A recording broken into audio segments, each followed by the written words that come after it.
আমি ভিডিও শুরু করার আগে বলে রাখি, আপনার হার্টবিট দুর্বল হলে আপনি ভিডিওটি দেখবেন না।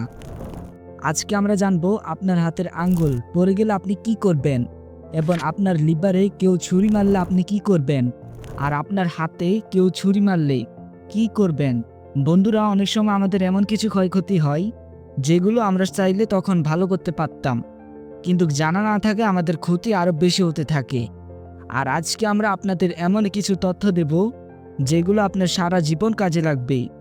আর এই ক্ষতিগুলো আপনার না হলেও আপনার প্রতিবেশী কিংবা অন্য কাউকে দিয়ে সাহায্য করতে পারেন। প্রথমেই আমাদের কিডনিতে কেউ ছুরি মারলে আমরা কি করব? কিডনিতে ছুরি মারার পর আমাদের কিডনি থেকে এক ধরনের হরমোন বের হয়ে যাবে। এখানে সাথে সাথে যদি একটি গাম জাতীয় টুকরো ক্ষত স্থানে লাগাতে পারেন তাহলে ক্ষতি কম হওয়ার সম্ভাবনা রয়েছে।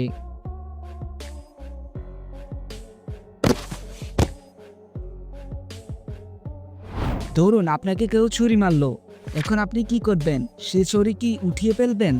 তাহলে এটাই হবে আপনার জীবনের সবচেয়ে বড় বোকামি।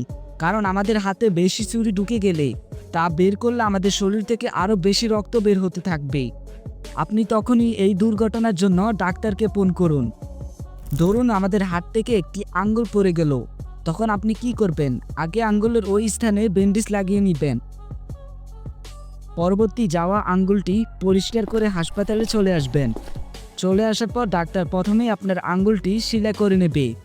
তারপর টেকনোলজি রবার দিয়ে আপনার আঙ্গুল টেনে শক্ত করা হবে।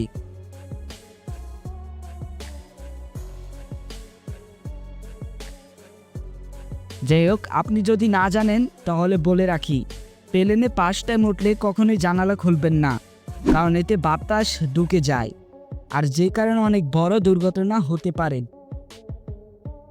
চলুন এক পলকে জেনে নেই, যুদ্ধ বিমান অথবা এক 2 পাইলটওয়ালা বিমান দুর্ঘটনার কবলে পড়লে পাইলটরা কি করেন। প্রথমে তারা উপরের ঢালা খুলে নেয়, আর চেয়ারটা গ্যাসের কারণে উপরে উঠতে থাকে। আর তখনই চেয়ারের একটি প্যারাশুট এবং নিজের পেছন থেকে একটি প্যারাশুট খোলা হয়।